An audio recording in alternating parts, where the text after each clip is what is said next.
Vamos a meditar hoy sobre el don de ciencia.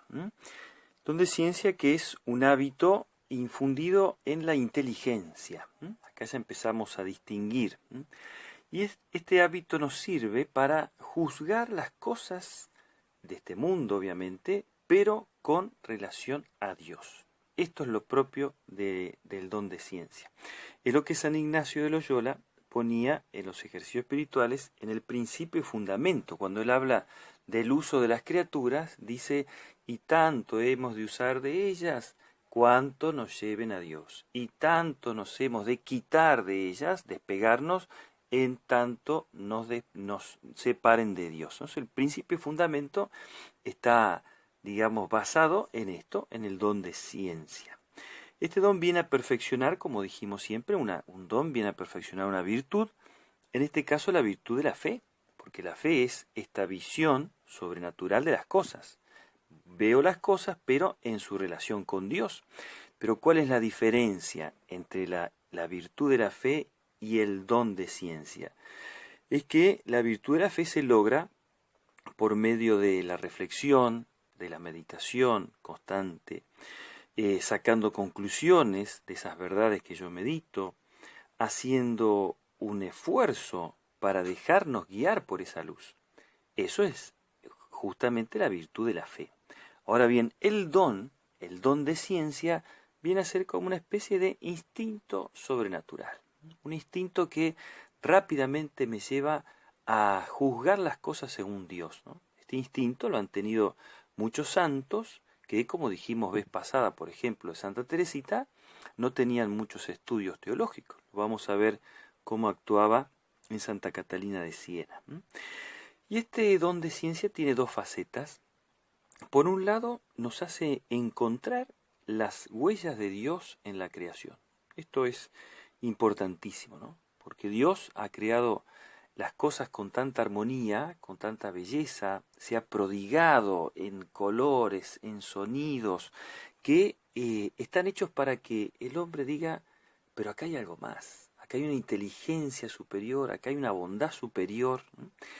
Y que nos lleva a asombrarnos, ¿no? Como hemos perdido nosotros esta capacidad del asombro, ¿no? Que las cosas nos asombren, ¿no?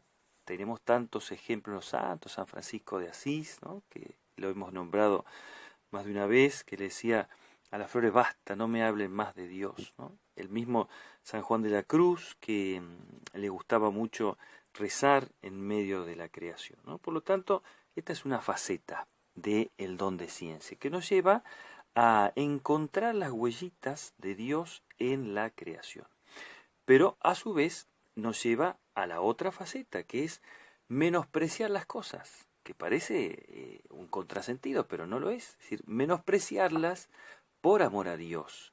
Es decir, ver que si esta cosa es bella o es buena, frente a Dios no es nada. Frente a Dios no es nada. El menosprecio que tenían los santos del mundo en el cual vivían.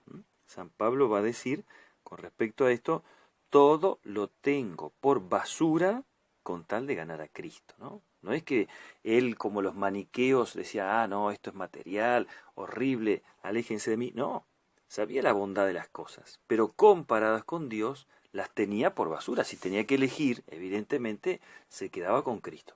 Todo es desechable con tal de ganar a Cristo. Y fíjense que este don de ciencia nos da una santa libertad, una gran libertad que se le ha dado a los santos y que nosotros también tenemos que buscarla.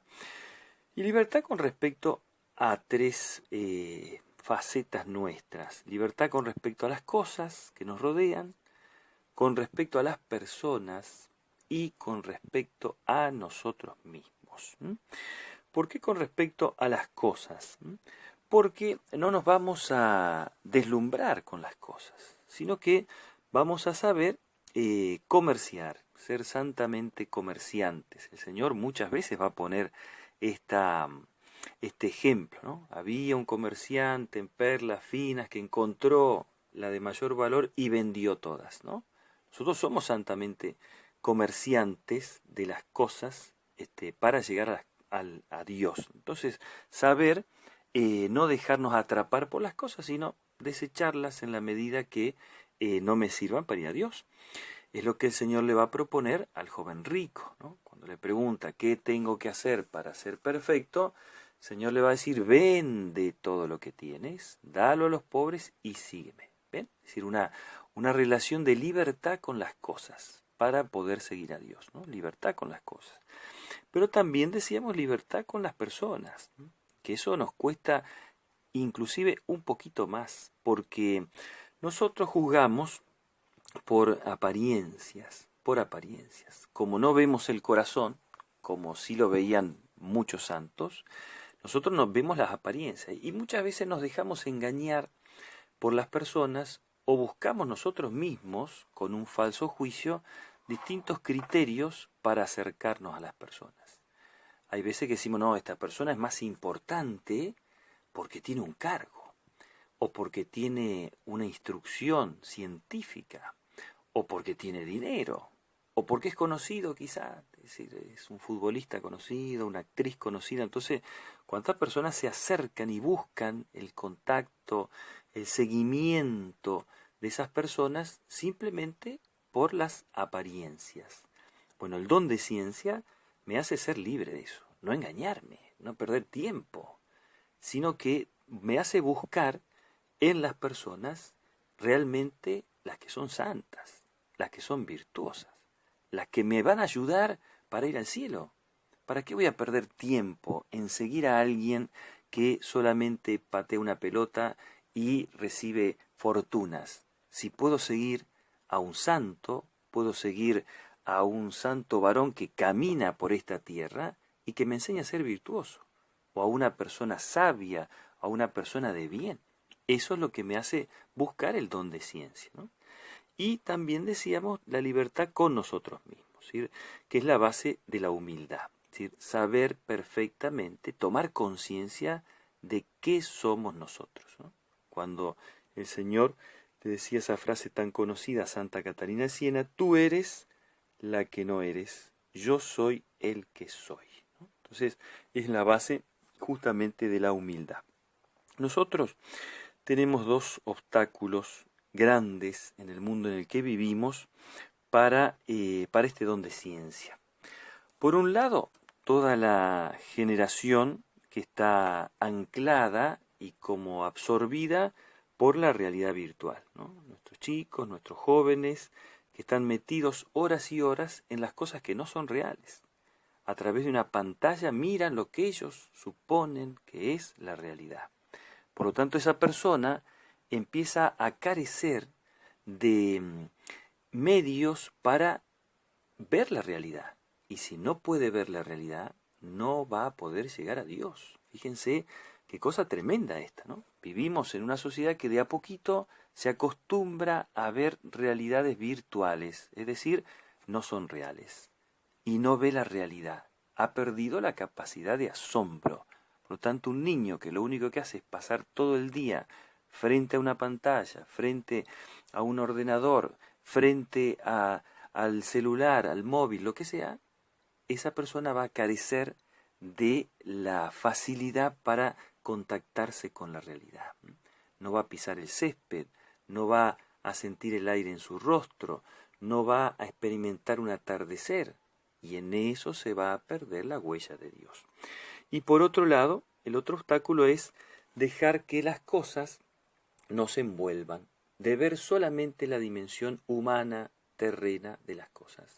Que eso nos pasa justamente por la vida que nosotros llevamos, la vida de locura que tenemos. Entonces todas las cosas se me presentan, como dijimos vez pasada, y solamente veo la realidad material, humana, terrena. No hago esa subida y digo, ¿esto me sirve para ir a Dios? ¿Estas cosas me ayudan? ¿O no veo la mano de Dios? Lo que hoy me pasó fue porque Dios lo previó desde toda la eternidad. Fíjense qué distinta sería nuestra vida si al levantarnos tomamos conciencia de esto. Todo lo que nos pase hoy está previsto por Dios para mi bien, para mi bien. Todo concurre para bien de los que aman a Dios, nos decía San Pablo. Por lo tanto, qué distinta será la mirada de aquel que no se deja envolver por las cosas cotidianas, ¿no? Decía también San Pablo que todo aquello que aparece en la vista, todo lo tenemos que referir a Dios, ¿no? Ya sea que comáis, ya sea que bebáis, hacedlo todo para gloria de Dios. Eso es lo que tenemos que buscar. Hay santos que se han caracterizado por este don de ciencia y que han llegado tan lejos o tan alto, podemos decir, que ya no veían las realidades materiales, sino que veían las realidades espirituales. Un ejemplo concretísimo de esto es Santa Catalina de Siena. Ella podía ver las almas directamente, como grandes santos, el Padre Pío también, Don Bosco también, pero Santa Catalina de una manera especialísima.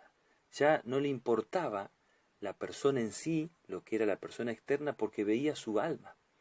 Una vez, cuando fue a visitar al Santo Padre, Gregorio XI, al poco tiempo de estar en la curia romana, le dice a su intérprete, un sacerdote, que le hablaba y le interpretaba el latín, que le hablaba el Papa, dice, no puedo estar más acá, porque hay un olor pestilente a pecado. El Papa se dio cuenta que algo estaba diciendo, le pregunta y ella le responde directamente, mire, yo desde Siena siento el olor a pecado que hay en la curia romana, ¿no? Fíjense qué libertad que tenían los santos, ¿no? Por eso hoy le vamos a pedir a María Santísima que ella sea la intercesora para que el Espíritu Santo pueda obrar en nosotros este don de ciencia y que podamos lograr aquello que decían estas coplitas criollas, que dicen así: la ciencia más acabada es que el hombre en gracia cabe, y al final de la jornada aquel que se salva sabe, y el que no, no sabe nada. Vamos a meditar hoy sobre el don de